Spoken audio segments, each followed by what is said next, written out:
నిత్యం వివాదాల్లో నలిగే పాలకుర్తి కాంగ్రెస్ నేత ఝాన్సీ రెడ్డికి అక్కడ మరోసారి ఘోర పరాభవం ఎదురైంది. రెండో విడత సర్పంచ్ ఎన్నికల్లో సొంత గ్రామ ప్రజలే ఆమెకు షాక్ ఇచ్చారు. తన సొంత గ్రామం చెర్లపాలెంలో తాను మద్దతు తెలిపిన అభ్యర్థి ఓటమి చవిచూశాడు. అధికార కాంగ్రెస్ పార్టీ బలపరిచిన తన అనుచరుడు కిరణ్ పై 80 ఓట్ల మెజారిటీతో కాంగ్రెస్ రెబెల్ అభ్యర్థి తిరుపతి రెడ్డి విజయం సాధించారు. సొంత పెద్దమ్మైన ఝాన్సీ రెడ్డితో సవాల్ విసిరి మరీ ఎన్నికల్లోకి రెబెల్ అభ్యర్థిగా రంగంలోకి దిగాడు తిరుపతి రెడ్డి. ఝాన్సీ రెడ్డికి షాక్ ఇస్తూ అక్కడ సర్పంచ్ గా నిలబడ్డాడు. దీంతో ఝాన్సీ రెడ్డికి ఇప్పుడు సొంత గ్రామంలో పరాభవం తప్పలేదు.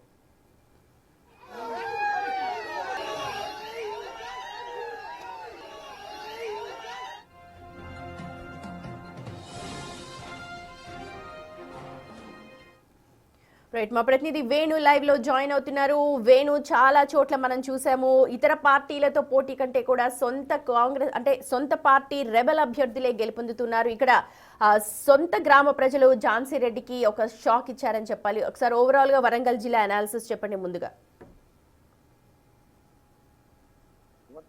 రెండో విడత గ్రామ పంచాయతీ ఎన్నికల లోపల కాంగ్రెస్ కొంత వెనుకబడిందని చెప్పొచ్చు. మొదటి విడత లోపల టీఆర్ఎస్ పార్టీగా బలపరిచిన అభ్యర్థులు 26% మంది అభ్యర్థులు గెలుచుకుంటే రెండో విడతలో 32% పెరిగాయి. అంటే దాదాపు 6% స్థానాలు రెండో విడత లోపల బీఆర్ఎస్ కైవసం చేసుకుని ఇందులో ప్రధానంగా భూపాలపల్లి జిల్లా, అదేవిధంగా జనగామ జిల్లా లోపల బీఆర్ఎస్ అభ్యర్థులు ఈసారి భారీ స్థాయి లోపల గెలుపొందడం జరిగింది. అందులో ప్రధానంగా బీజేపీ మొదటి విడతలో సత్తా చాటిన బీజేపీ రెండో విడత లోపల పూర్తిగా 9 స్థానాలకే పరిమితమైంది. అయితే ఈ రెండో విడతకు సంబంధించి ఇండిపెండెంట్ అభ్యర్థులు 41 మంది గెలుపొందడము ప్రస్తుతం ఆసక్తికరమైన అంశం. ఇందులో Congress rebels, BRS rebels, independent అభ్యర్థులు కూడా గెలుపొందిన పరిస్థితి. ఇక ప్రధానంగా పాలకుర్తి నియోజకవర్గం కోసం పాలకుర్తి నియోజకవర్గం లోపల తొర్రూరు, అదేవిధంగా పెద్దవరంగల్ 2 మండలాల్లోని 52 గ్రామ పంచాయతీ సర్పంచ్ స్థానాలకు ఎన్నిక జరిగింది. అందులో ప్రధానంగా తొర్రూరు అనేది అక్కడ ఎమ్మెల్యేకు సొంత మండలము, వాళ్ళ టీపీసీసీ ఉపాధ్యక్షులుగా ఉన్నటువంటి ఝాన్సీ రెడ్డికి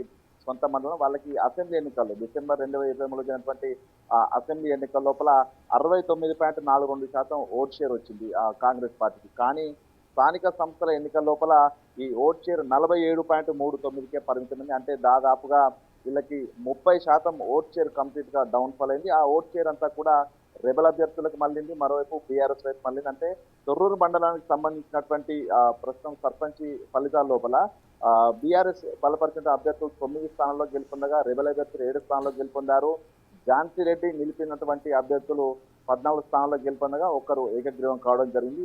ఈ ఫలితాలను చూస్తే ప్రస్తుతం పాలకుర్తి నియోజకవర్గం లోపల పూర్తిగా కాంగ్రెస్ డౌన్ ఫాల్ అనేది అయితే కనిపిస్తుంది. అయితే ఇందులో ప్రధానంగా ఝాన్సీ రెడ్డి అభ్యర్థులకు, అదేవిధంగా అక్కడ ఉన్న అసమ్మతి నేతల అభ్యర్థులకు మధ్యనే హోరాహోరీ పోరు జరిగింది. ఇక కాంగ్రెస్ అభ్యర్థులు గెలిచినటువంటి 14 స్థానాలు కూడా 300 నుంచి 450 ఉంటున్నటువంటి చిన్న చిన్న గ్రామ పంచాయతీలు. సో అక్కడ మాత్రమే ఝాన్సీ రెడ్డి బలపరిచిన అభ్యర్థుల ప్రభావం అయితే చూపిందని చెప్పుకోవచ్చు. సో మొత్తానికి ఈ ఫలితాలు పాలకుర్తి ఎమ్మెల్యేకు, అక్కడ నియోజకవర్గ ఇన్ఛార్జ్ టీపీసీ ఉపాధ్యక్షుడు ఉన్నటువంటి ఝాన్సీ రెడ్డికి భారీ షాక్ అని చెప్పుకోవచ్చు. ఇక ప్రస్తుతం నియోజకవర్గం లోపల పెద్దవంగర, కొడకండ్ల మండలాలకు సంబంధించి మూడో విడతలో పోలింగ్ జరగబోతోంది. ఇక అక్కడ దాదాపు 22 మంది రెబల్ అభ్యర్థులు బరిలో నిలిచారు. సో అక్కడ పరిస్థితి ఏ విధంగా ఉంటుందంటే ఒక చర్చ అయితే ఇప్పుడు నియోజకవర్గ వ్యాప్తంగా హాట్ టాపిక్ గా మారిన పరిస్థితి. గత 2 ఏళ్ల నుంచి తమ సొంత నిధులతో ఖర్చులు చేస్తాము, నియోజకవర్గాన్ని మోడల్ నియోజకవర్గం అభివృద్ధి చేస్తామని చెప్పినటువంటి ఈ ఝాన్సీ రెడ్డి కానీ, స్థానిక ఎమ్మెల్యే యశస్వి రెడ్డి కానీ ₹1 నిధులు కూడా ఖర్చు చేయలేదు. ప్రభుత్వం ఇచ్చే సంక్షేమ పథకాలు తప్ప ఏవి అక్కడ అందించలేదు. మరోవైపు గత ప్రభుత్వ హయాంలో నుంచి డబుల్ బెడ్రూమ్లు ఇస్తామంటూ కూడా ప్రజలకు ఇవ్వకపోవడం, వాటి కోసం వచ్చినటువంటి ఇందులో లేని పేదలను సైతం వాళ్ళకి పోలీసులు బెదిరింపులు. అయితే వేణు, ఈ 2 ఎన్నికల తర్వాత జిల్లా ఇన్ఛార్జీలు ఎవరైతే ఉన్నారో వాళ్ళు వీటన్నిటి మీద దృష్టి పెట్టే అవకాశం ఎంతవరకు ఉంది? దాదాపు గత 1 ఇయర్ నుంచే పాలకుర్తి నియోజకవర్గ రాజకీయాలు రాష్ట్ర వ్యాప్తంగా హాట్ టాపిక్ గా మారాయి. అక్కడ ఝాన్సీ రెడ్డి వైఖరితో విసిగిపోయినటువంటి నేతలంతా కూడా ఒక్కొక్కరిగా దూరం అవుతూ ఉన్నారు. తన కొడుకు వరుసైనటువంటి తిరుపతి రెడ్డి అసెంబ్లీ ఎన్నికల ముందు నుంచి కూడా కాంగ్రెస్ పార్టీ బలోపేత కోసం పనిచేశాడు. అసెంబ్లీ ఎన్నికల ముందు బీఆర్ఎస్ కీలక నేతగా ఉన్నటువంటి ప్యాక్స్ డైరెక్టర్ హరిప్రసాద్ కూడా కాంగ్రెస్ లో జాయిన్ అయ్యారు. సీఎం అప్పటి టీపీసీ అధ్యక్షుడు రేవంత్ రెడ్డి ఆయన జాయిన్ కావడం జరిగింది. ఆయన దాదాపు అసెంబ్లీ ఎన్నికల ముందు 23 మంది సర్పంచ్లను ఆయన కాంగ్రెస్ పార్టీలో జాయిన్ చేశారు. అంటే 23 గ్రామాలంటే దాదాపుగా 45,000 ఓట్లను తాను బీఆర్ఎస్ పార్టీ నుంచి కాంగ్రెస్ వైపు మళ్లించిన పరిస్థితి. నరేందర్ రెడ్డి కీలక నేత తొర్రూరుకు సంబంధించి. సో వీళ్ళంతా కూడా ఝాన్సీ రెడ్డి వైపు ఉన్నారు. అప్పుడు వీళ్ళంతా ఆమె గెలుపు కోసం కష్టపడ్డారు. జస్టిన్ రెడ్డిని భారీ మేరతో గెలిపించారు. 1,26,000 పైగా ఓట్లు, అక్కడ అసలు 30,000 ఓట్లు దాటుతాయి అనుకున్నటువంటి క్రమంలో వీళ్ళ కష్టంతో ఆడ దాదాపు 1,20,000 ఓట్లు పడ్డాయి. దాదాపు ఆమె సుమారు 50,000 ఓట్ల మెజార్టీతో మాజీ మంత్రి ఎర్రబెల్లి దయాకర్ రావుపై గెలుపొందిస్తే, అయితే అప్పటి నుంచి కూడా పరిస్థితులన్నీ తారుమారవుతున్నాయి. ఝాన్సీ రెడ్డి తన కోడలు గెలిచిన తర్వాత అంతా తానే అంటూ వ్యవహరించడము, పార్టీ కోసం కష్టపడే వాళ్ళందరినీ పక్కన పెట్టడం, ఇదంతా కూడా జిల్లా అధ్యక్షులకు అదేవిధంగా గాంధీ భవన్కి వెళ్లి రాష్ట్ర పార్టీ అధినాయకత్వానికి కూడా ఫిర్యాదు చేశారు. కానీ ఇప్పటి వరకు ఎటువంటి చర్యలు తీసుకోకపోవడంతో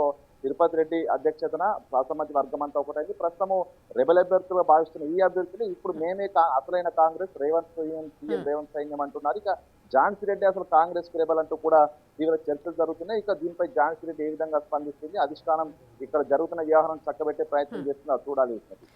right, thank you so much Venu.